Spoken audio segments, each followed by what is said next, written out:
وَلَقَدْ يَسَّرْنَا الْقُرْآنَ لِلذِّكْرِ فَهَلْ مِن مُّدَّكِرٍ۔ بسم اللہ الرحمن الرحیم۔ اور اللہ سبحانہ تعالیٰ فرماتے ہیں اور بلا شبہ لیا تھا اللہ نے اقرار بنی اسرائیل سے اور مقرر کیے تھے ہم نے ان میں 12 سردار اور فرمایا اللہ نے بے شک میں تمہارے ساتھ ہوں اگر تم اگر تم قائم رکھو نماز اور دیتے رہو گے زکوٰۃ اور ایمان رکھو گے میرے رسولوں پر اور مدد کرتے رہو گے ان کی اور قرض دو گے اللہ کو قرض حسنہ۔ یہ کون سا قرض حسنہ کہ اللہ کی دین کی سربلندی کے لیے اللہ سبحانہ تعالیٰ کے راستے میں خرچ کرو گے تو ضرور دور کر دوں گا میں تم سے تمہارے گناہ اور ضرور داخل کروں گا میں تمہیں جنتوں میں جس میں بہ رہی ہوں گی جس کے نیچے نہریں۔ پھر جس نے کفر کیا اس کے بعد تم میں سے تو یقیناً بھٹک گیا وہ سیدھی راہ میں سے۔ اور اب آیت نمبر 13 میں اللہ سبحانہ تعالیٰ فرماتے ہیں بس اس وجہ سے کہ توڑ ڈالا اس نے اپنے عہد کو، لعنت کی ہم نے اس پر اور کر دیا ہم نے ان کے دلوں کو سخت، بدل دیتے ہیں وہ کلام اللہ کو اس کے مقامات سے اور بلا بیٹھتے ہیں ایک حصہ اس میں سے نصیحت کی تھی جس کی ان کو، اور تم ہمیشہ خبر پاتے رہتے ہو خیانت کی ان کی سوائے چند ایک کے ان میں سے، سو معاف کر دو انہیں اور درگزر کرو، یقیناً اللہ پسند کرتا ہے احسان کرنے والوں کو۔ اور ان لوگوں میں سے جو کہتے ہیں کہ ہم نصارہ ہیں لیا تھا ہم نے ان سے عہد پھر فراموش کر دیا انہوں نے ایک حصہ اس کا، نصیحت کی تھی جس کی ان کو تو ڈال دیا ہم نے ان کے درمیان بغض اور کینہ روز قیامت تک کے لیے، اور عنقریب آگاہ کر دے گا انہیں اللہ جو کچھ وہ کرتے ہیں۔ اور اے اہل کتاب یقیناً آ گیا تمہارے پاس ہمارا رسول کے کھول کر بیان کرتے ہیں تمہارے لیے بہت کچھ اس میں سے جو چھپاتے تھے تم اپنی کتاب میں، کیونکہ اہل کتاب کے بارے میں اللہ سبحانہ تعالیٰ نے ہی بیان کیا کہ وہ اللہ سبحانہ تعالیٰ کی آیات کو چھپا دیتے تھے۔ تو اس زمانے میں جو تورات تھی وہ عام بندے کے ہاتھ میں نہیں تھی، عام لوگ اس کو نہیں پڑھ سکتے تھے، ان کے علماء جیسے بھی کہتے تھے وہ ان کو وہی لگتا تھا کہ اس کتاب میں یہی لکھا ہوا ہے۔ لیکن آج ہم کتنے نصیب والے ہیں، ہم کتنے خوش قسمت ہیں کہ قرآن ہر انسان کے ہاتھ میں، لیکن بدقسمتی کی انتہا آپ دیکھیے کہ ہمیں یہ پتہ ہی نہیں کہ اس کتاب میں کیا لکھا ہے۔ ہم دنیا کی ہزاروں کتابیں پڑھ لیتے ہیں، ہمارا بچہ ابھی بولنا بھی نہیں سیکھتا تو ہم اسکول میں اس کو ABC سکھانا شروع ہو جاتے ہیں، لیکن آپ دیکھیے کہ ہم نے کتنا بڑا ظلم کیا اپنی کتاب کے ساتھ کہ ہمیں اب تو ہماری لینگویج میں کوئی لینگویج، اردو میں، انگلش میں، ہر لینگویج میں اس کا ترجمہ ہے، اس کے باوجود بھی ہم اس کتاب کو نہیں سمجھے تو اللہ سبحانہ تعالیٰ کتنے ناراض ہوں گے ہم سے۔ اب اللہ سبحانہ تعالیٰ فرماتے ہیں جو چھپاتے تھے تم کتاب میں اور درگزر کرتا ہے بہت کچھ، بے شک آ چکی تمہارے پاس اللہ کی طرف سے روشنی اور کتاب مبین۔ اب آیت نمبر 16 میں اللہ سبحانہ تعالیٰ فرماتے ہیں دکھاتا ہے اس کے ذریعے سے اللہ ان کو جو تابع ہوا اس کی رضا کے راستے سلامتی کے، اور نکالتے ہیں انہیں اندھیروں سے روشنی کی طرف اپنے حکم سے اور چلاتا ہے ان کو سیدھی راہ پر۔ بے شک کفر کیا ان لوگوں نے جنہوں نے کہا یقیناً اللہ ہی ہے مسیح ابن مریم۔ کہہ دو کہ کس کا بس چلتا ہے اللہ کے آگے ذرا بھی، اگر وہ ارادہ کر لے ہلاک کر ڈالے مسیح ابن مریم کو اور اس کی ماں کو اور اس کو جو کچھ زمین میں۔ اللہ اکبر، دیکھیں کتنی مشکل آیات ہے نا، ڈر لگتا ہے کہ اللہ سبحانہ تعالیٰ کا غضب۔ اب دیکھیں اللہ سبحانہ تعالیٰ فرماتے ہیں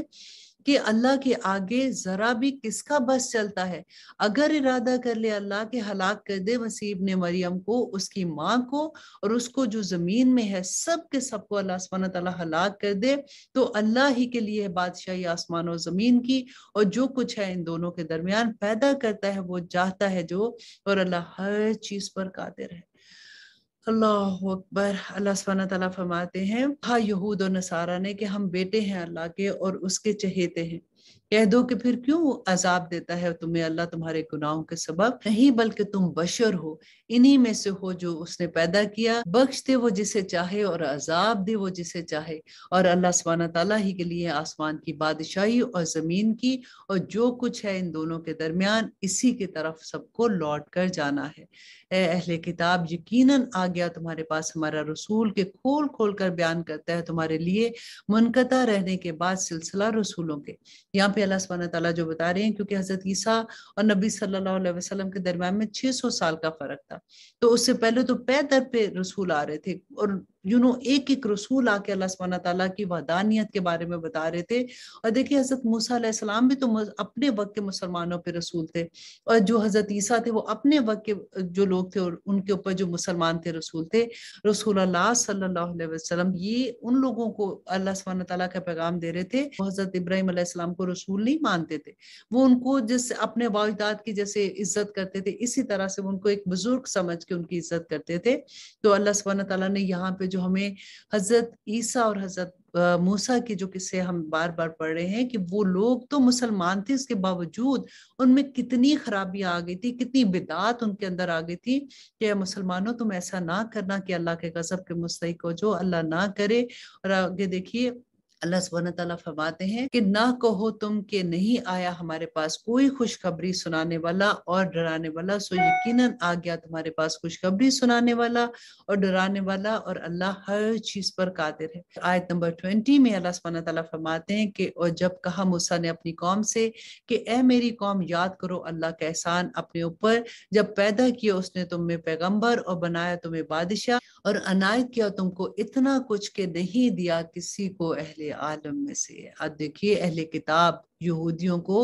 अल्लाह सुब्हानहू तआला ने इतनी फजीलत दी कि पूरे जहान पर उनको फजीलत दी थी। और आयत नंबर 21 में हजरत मूसा अलैहिस्सलाम फरमाते हैं कि ए मेरी कौम दाखिल हो जो तुम अर्ज़ मुकद्दस में जिसे लिख दिया अल्लाह ने तुम्हारे लिए, और ना फिर जाना अपनी पीठे मोड़कर वरना पलटोगे नुकसान उठाने वालों में से। वो कहने लगे ए मूसा यकीनन वहाँ एक कौम है बहुत ताकतवर और यकीनन हम हरगिज नहीं दाखिल होंगे इसमें जब तक कि ना निकल जाएं और वो वहां से, फिर अगर वो निकल जाए वहां से तो हम जरूर दाखिल हो जाएंगे। कहने लगे दो शख्स इनमें से जो डरते थे और इनाम फरमाया था अल्लाह ने उन दोनों पर कि दाखिल हो जो इस पर हमला करके दरवाजे में से, फिर जब दाखिल हो जाओगे तुम इसमें तो बेशक अल्लाह तुम्हें गालिब कर देगा और अल्लाह पर भरोसा रखो अगर तुम ईमान वाले हो। अब यहाँ पे क्या था कि वादी ती में जब ये लोग आते हैं, हजरत मूसा अलैहिस्सलाम का वो किस्सा आपको याद है ना कि फिरौन से निजात दिलाई थी और समंदर को दो हिस्से हो गए थे, हजरत मूसा अपनी कौम को लेकर निकल गए और फिरौन उसमें डूब गया था। अब जब हजरत मूसा अलैहिस्सलाम वादी ती में पहुंचते हैं तो अल्लाह सुब्हानहू तआला की तरफ से हुक्म आता है कि इनको कहो कि ये अपनी अर्ज़ मुकद्दस की तरफ चले, फलस्तीन को उनको फतह करना था। और अल्लाह सुब्हानहू तआला ने बिशारत भी सुना दी कि ये बस वहां पे जाएंगे तो इनको कामयाबी मिल जाएगी। अब हजरत मूसा अलैहिस्सलाम ने जब अपनी कौम को कहा तो क्योंकि आप देखें पीछे से ये लोग गुलाम थे तो इतनी गुलामी में रहते रहते ना उनका मोरल भी डाउन हो जाता है। तो उन्होंने कहा कि नहीं मूसा हम तो वहां पे तो इतने बहादुर लोग हैं, इतने लंबे चौड़े उनके कद है, तो हमें बड़ा डर लगता है, तुम जाओ और अपने अल्लाह सुब्हानहू तआला से कहो कि तुम्हें फतह दे, तो जब तुम्हें फतह मिल जाएगी तो हम उसके अंदर दाखिल हो जाएंगे। अब यहाँ पे देखिए कि हजरत मूसा जब वादी ती में आए थे तो लाखों का लश्कर उनके साथ था और लाखों के लश्कर में से सिर्फ दो लोग ये कह रहे हैं कि ए लोगो जो मूसा अलैहिस्सलाम कह रहे हैं उनकी बात मानो। आप देखें कि हजरत मूसा को कितना गुस्सा आया होगा उन पे, और वो बोले ए मूसा यकीनन हम हरगिज नहीं दाखिल होंगे इसमें कभी भी जब तक वो लोग वहां पे हैं, तो तू जा और तू और तुम्हारा रब फिर दोनों लड़ों से, बेशक हम तो यही बैठे रहने वाले हैं। कहा उसने ए मेरे रब बेशक मैं नहीं इख्तियार रखता सिवाय अपने और अपने भाई के, सो तू जुदाई कर दे हमारे और इन लोगों के दरमियान जो ना फरमाना है। अब हजरत मूसा अलैहिस्सलाम इतने डिसाइडेड थे कि उन्होंने अल्लाह सुब्हानहू तआला से बेसिकली उनके लिए बदुआ ये की कि ये लोग नहीं मानते अल्लाह सुब्हानहू तआला और इनके दरमियान तू जुदाई डाल दे। फरमाया उसने किसने? अल्लाह सुब्हानहू तआला ने। तो बेशक वो है हराम कर दिया उन पर 40 बरस तक, वो 40 बरस तक वादी ती में घूमते रहे थे और उसके बाद हजरत मूसा भी उन्हें उसी दौरान में फौत हो गए और उसके बाद उन्होंने यूशे बिन नून की क़यादत में जाके फलस्तीन फतह किया था, क्योंकि जो बड़े लोग थे उस वक्त के वो मर चुके थे और अब ये नए बच्चे जो पैदा हुए थे वो अब जवान हो गए थे, तो उन्होंने फिर जाके उनके साथ जंग की थी और फिर वो फलस्तीन में जाके उन्होंने कामयाबी हासिल की। और अल्लाह सुब्हानहू तआला फरमाते हैं सरगर्दा फिरते रहेंगे जमीन में, तो ना अफसोस करना ना फरमान कौम पर।